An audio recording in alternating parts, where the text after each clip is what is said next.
Hello and welcome to this new instalment of Charity Chats. I'm James Saunders. I'm a partner at Moore Kingston Smith Accountants. Once again, we've rounded up the three amigos of the charity sector Wild West to briefly tackle a couple of the pressing charity sector issues of the day.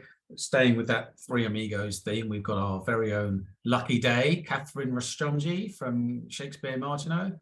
Our ever punchy Dusty Bottoms, Charles Mosquito from Quilter Cheviot Investment Manager, leaves me as lucky Ned Niederlander, who we know is generally the voice of reason in the Wild West of charity chatting.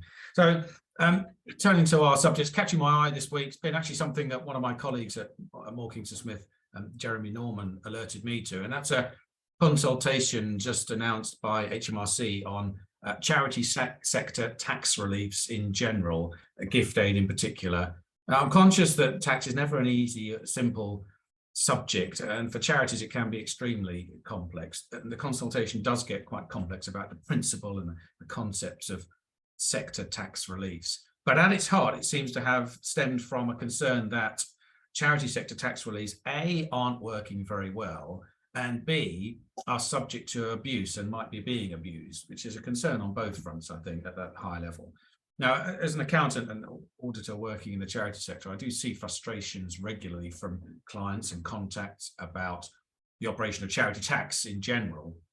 And the concerns range across why charities have to submit so many tax returns so regularly when, in the vast majority of cases, there's no tax to pay, why charity tax has to be so complicated that it requires professional tax advice, which costs money to obtain, why gift aid is difficult to set up, if not necessarily to operate. I think once it's underway, it's reasonably straightforward, and so on and so on.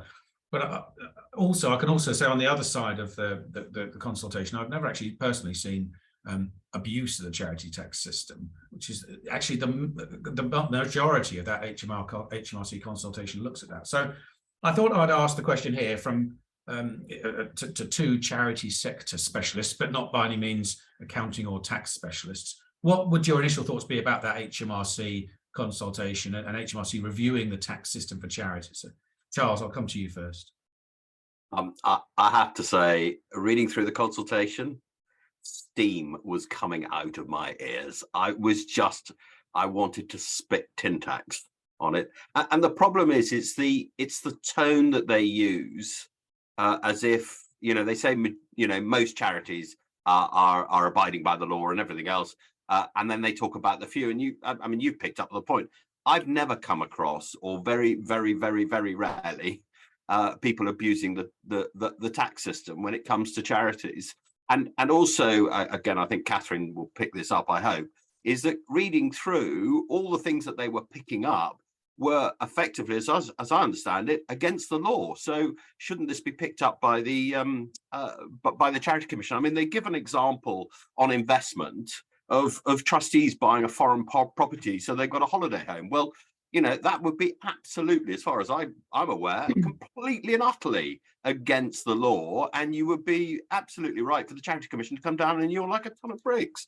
I mean, I just found it, and the other thing they talked about, tainted donations, I've learned a new word, was about, somebody gives money and then you loan it back. Well, again, the conflicts of interest and everything else. I've never come across a trustee board that would have ever done anything like that for tax reasons. So, okay, fine, there might be some, because they talk about who's got the controlling party, but again, you are so covered by the law, right? And the other thing that really frustrated me is that way they have put the questions is that you can't actually go back to them and say, well, terribly sorry, you're wrong. And the final thing was that they talk about the complexity of the rules. I think it was with the tainted donations. It's difficult for them to be able to, to pursue a case. And you go, well, okay, fine, simplify the rules. That's great.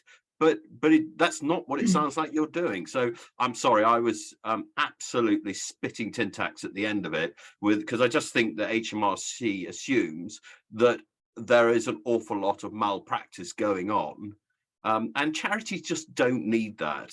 I mean, they really don't. The other thing, sorry, just one final point, which I'm really surprised at, is that this was issued on the 27th of April. We have heard absolutely nothing about this. You were the first person to alert us to this. I have seen nothing in the press whatsoever that this consultation is going on. And one question I would put to you, James, perhaps at the end, is who should be responding to this? Yeah, I mean, the answer is that we are, encouraged to respond as sort of specialist expert, advisors, if you like. So I'm sure, I said that Jeremy Norman, my colleague, alerted to it, and he was canvassing opinion for our firm. But it is very complex. I mean, it is very special. Some of the points in there, and you're absolutely right, Charles. The first three are all about abuse of the tax system, and the fourth one is about, the actual tax returns, and it focuses on particularly charities not making tax returns, which is, a difficult area because it is a difficult thing to do. Oh, and can I have a rant? Can I have a real rant about that? Yes, I mean, of course you can. the burden of administration and bureaucracy, of which in it says specifically it's not meant to be adding to. All we're doing is adding more of it. I mean, we can go back to the audit and how much charities have to fill in and how over-engineered it is.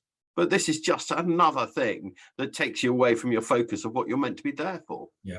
I mean, I've written to HMRC before on behalf of clients and charities that I'm in, saying, look, it is crazy. In polite terms, it's crazy that you're asking this charity to make tax returns, given that what it does. It has made tax returns before, nil returns. You're asking them to spend more and more money every time for a nil return. Absolutely pointless. And the response you get is, unfortunately, these days it's tick box. It's simply, the box has to be ticked, so therefore there will be no discussion about it. Catherine, Charles asked about the legal side and mentioned the legal side. Just to let him sort of step away and have a breather for a minute. What are your thoughts?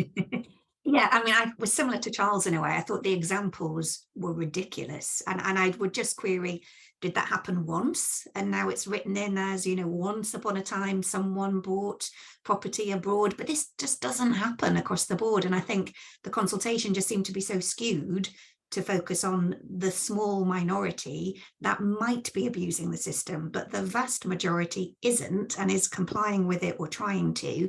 But again, everyone gets tarred with the same brush. And I thought it was similar in a way to the Charity Commission approach that I find for registration of new charities, is approach everybody with extreme suspicion that they are untoward, they have, motives that are not pure. And actually, sometimes for my clients, when they're philanthropists, they say, actually, doesn't the Charity Commission want us to set up a charity? Don't they want us to give our money in this way? And so you can totally skew it actually to just, I think it taints the whole sector. It just makes it appear that everybody involved in it is in some way, malevolent, doesn't have the best of intentions, needs to be caught out, needs to be found, needs to be held to account. I just thought the balance was completely in the wrong direction. And, we already have the Charity Commission and HMRC regulating charities. They are highly regulated. If the systems are flawed, I think it's the systems they've introduced. So, therefore do something about your own system. I just didn't see what it was necessarily they were trying to address that was such a fundamental issue across the whole sector. Do you know something else? Sorry, I'm so angry about all of this. It really made me just want to. Anyway, but if you want to avoid tax avoidance, make it simple and make it principle based. Don't just keep adding layer after layer after layer of complexity that's trying to deal with every eventuality. That's just absolutely nuts. And isn't there meant to be a concordiat between HMRC and Charity Commission working together to, because it seems to me reading this is a lot of what they're worried about should be covered by the Charity Commission, or do they not trust the Charity Commission and don't believe the regulator's doing a proper job? Well, if that's the case, then say that. I mean, sorry, I just couldn't believe what the consultation and the questions they're asking. And I agree with you, Catherine. It's a bit like the Charity Commission having a survey every year about trust and confidence in the sector. The more times you do it and the more times you talk about it, people worry that there's a problem there and, whatever. So, and I mean, to be fair, HMRC did say, most charities, but there was obviously a few, but they never put that into perspective. So I'd challenge them and say, okay, fine. How much fraud have you found? How much ill doing have you done? I bet you it's absolutely de minimis. I think probably one of the key factors in there is that if there is a fraud that goes on like that, like lending money in and sending it back. It's probably very large amounts of money. It's probably part, the tax evasion. Unfortunately, the tax evasion is only really enacted where it's very beneficial to the fraudster, if you like. So it will be very, very, very small numbers of cases, but unfortunately, it will probably be quite large amounts of money. And you see from the cases that HMRC do prosecute, they are in the millions of pounds quite regularly if they happen at all. So it's a very strange focus. On one other thing this week was NBC released a new report, Building Blocks of Growth. Identified that charity expenditure reduced by much more in areas which were ranked as high priority for the government's Levelling Up scheme, for example, than the equivalent more prosperous areas, something like 5% between 2018 and 2021. Charitable expenditure reduced by 5% in the less prosperous areas and only 1% in the more prosperous areas. And their conclusions really were that civil society is weakest and becoming weaker in those levelling up priority areas. A third less charitable activity than in the higher priority, the lower priority areas. So there seems to be an inappropriate focus at the moment.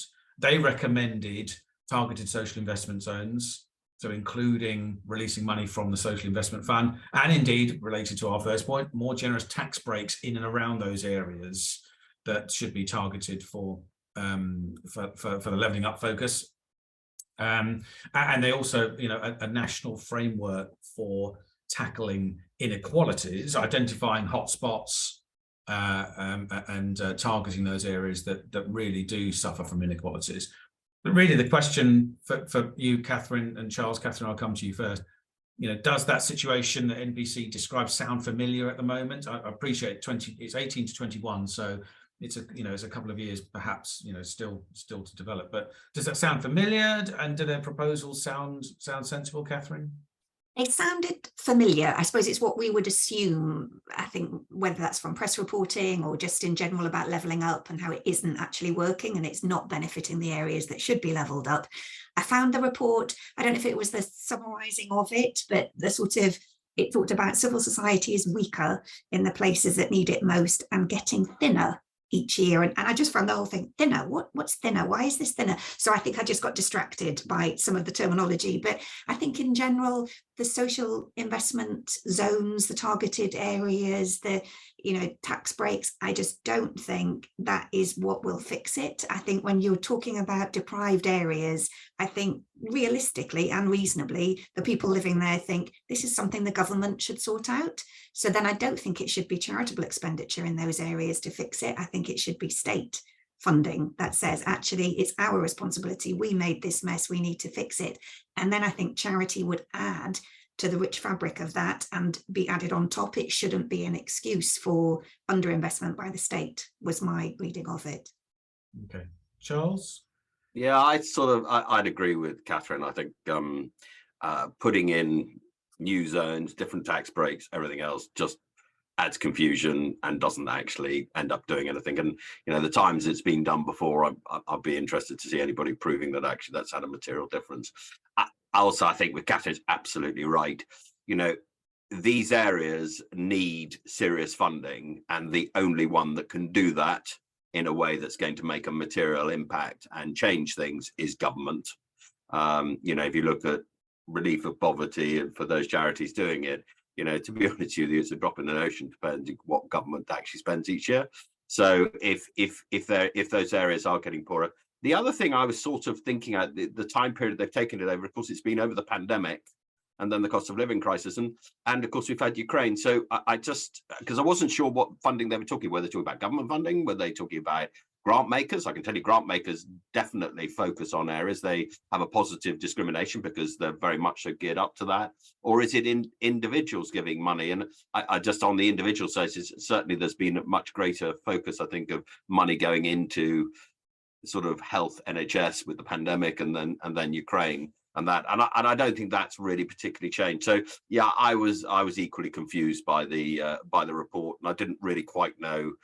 I was struggling to to get to grips with what they're really trying to. I mean, I understand the bit about the inequality bit of it, but I'm not sure that civil society. I think they're part of the solution, but they're not the catalyst to make that, to really make a material difference if you wanted to have some change.